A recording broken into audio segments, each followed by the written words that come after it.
L'annonce du décès du prince Philippe a profondément secoué la famille royale.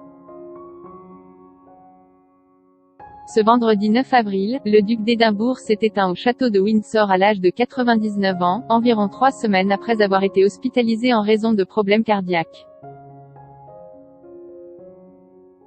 Profondément endeuillé, le reste du clan Windsor entame ainsi un week-end placé sous le signe du recueillement. Le prince William a ainsi décidé de se retirer de la cérémonie des BAFTA, qu'il préside depuis 2010 et qui se déroule cette année les 10 et 11 avril, rapporte le Daily Mail, ce samedi 10 avril. En raison du décès du duc d'Édimbourg, le duc de Cambridge ne fera plus partie de la programmation de la BAFTA, ce week-end. Nos pensées vont à la famille royale, à laquelle nous offrons notre plus profonde sympathie en ce moment, ont déclaré les organisateurs de la cérémonie. Le prince William a ainsi renoncé à différents rendez-vous organisés durant ces 2 jours. Le duc de Cambridge devait participer, le samedi, à une conversation préenregistrée avec une costumière et une maquilleuse, pour discuter des tournages à huis clos et du métier de cinéaste, puis prononcer, le lendemain, un discours par vidéo pour célébrer la résistance de l'industrie cinématographique face au Covid-19.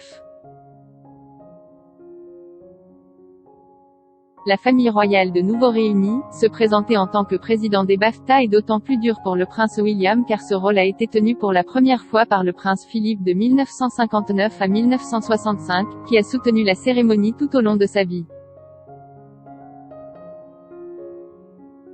Dès l'annonce du décès de l'époux d'Élisabeth II, les membres de la famille royale ont décidé de tous se réunir.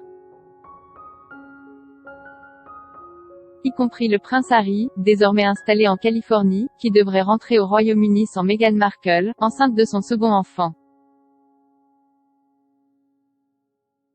Depuis plusieurs semaines, la santé du prince Philippe était chancelante. Le duc d'Édimbourg avait quitté l'hôpital King Edward VII le 16 mars, après un mois de soins après une intervention pour un problème cardiaque. Il avait ensuite passé ses derniers jours au château de Windsor, aux côtés de la reine, qu'il surnommait Lilibet, et qu'il avait épousée 74 ans plus tôt, avant de s'éteindre paisiblement, et entouré de sa famille, notamment du prince Charles, particulièrement dévasté. Alors que les drapeaux britanniques sont en berne, Élisabeth II doit désormais s'occuper des funérailles de son époux qui s'annoncent difficiles à organiser en temps de crise sanitaire. Des adieux déchirants pour le clan Windsor qui devront saluer une dernière fois celui qui n'était jamais loin de Sa Majesté. Article écrit en collaboration avec 6 Médias.